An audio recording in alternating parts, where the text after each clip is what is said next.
সাদাকাল্লাহুল আলিয়ুল আজিম। আজকের মতো আমার তেলাওয়াত শেষ।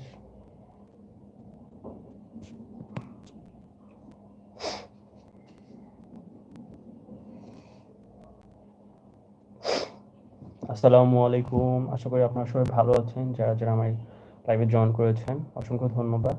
তো আমি আজকে সূরা ইউনূসের ৯০তম আয়াত থেকে ১০৯তম আয়াত পর্যন্ত পড়েছি। আর আমার আজকে ১১তম পারা শেষ হয়ে গেছে, ১২তম পারা শুরু হয়েছে। তো এক্ষেত্রে আমি নতুন একটা সূরা পেয়েছি। সূরাটার নাম হচ্ছে সূরা হুদ। হ্যাঁ, এর আয়াত সংখ্যা হচ্ছে ১২৩। তো আমি আজকে সূরা হুদে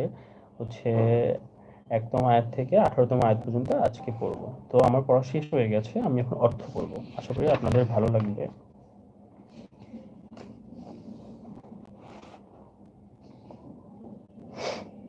তো শুরু করা যাক। বিসমিল্লাহির রহমানির রহিম। এখন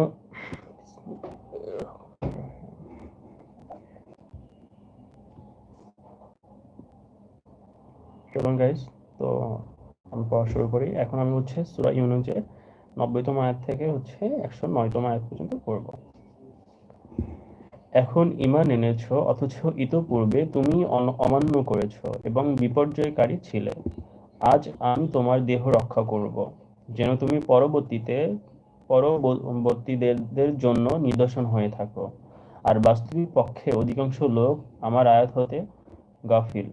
আর আমি বনী ইসরাইলকে উত্তম ভূমিতে আবাস ও উৎকৃষ্ট রিজিকীদের জীবিকা প্রদান করেছি। অতঃপর তাদের নিকট ইলম পৌঁছালো, তখন তারা বিভেদ সৃষ্টি করল। নিশ্চয়ই আপনার রব তাদের মতভেদযুক্ত বিষয় কিয়ামতের দিন মীমাংসা করে দেবেন। আপনার প্রতি নাজিলকৃত বিষয়ের প্রতি যদি আপনার সন্দেহ হয়, তবে জিজ্ঞাসা করুন আপনার পূর্বের যারা কিতাব পাঠ করত তাদেরকে। নিশ্চয়ই আপনার কাছে আপনার রবের পক্ষ হতে সত্যই এসেছে, সুতরাং আপনি সন্দেহমুক্ত থাকুন।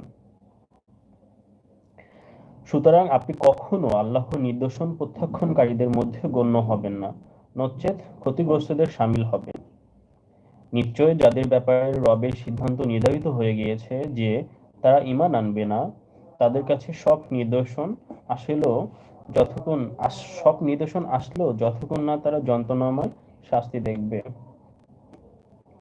অতঃপর কোন জনপদের ঈমান কাজে আসেনি একমাত্র ইউনূসের কওম ছাড়া। নিশ্চয়ই তারা যখন ঈমান আনল, তখন আমি তাদেরকে মুক্ত করলাম পার্থিব জীবনের হীন শাস্তি হতে এবং একটি সময় পর্যন্ত তাদেরকে ভোগ করতে দিলাম।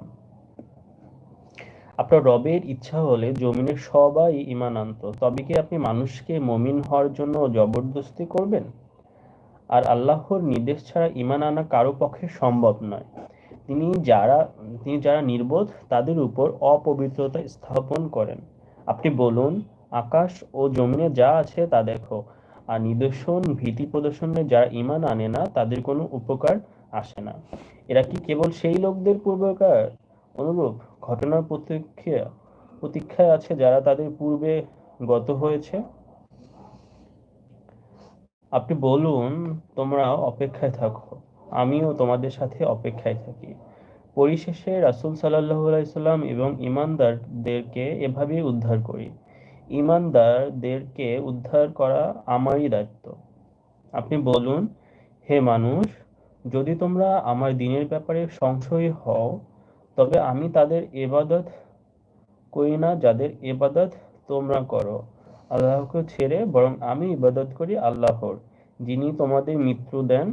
আমি আদিষ্ট হয়েছি মুমিন হওয়ার জন্য। আপনি নিজেকে একনিষ্ঠভাবে দ্বীনে স্থাপন করুন, মুশরিক হবেন না, আর আল্লাহ ছাড়া অন্য কাউকেও ডাকবেন না, যা না উপকার করে আর না অপকার।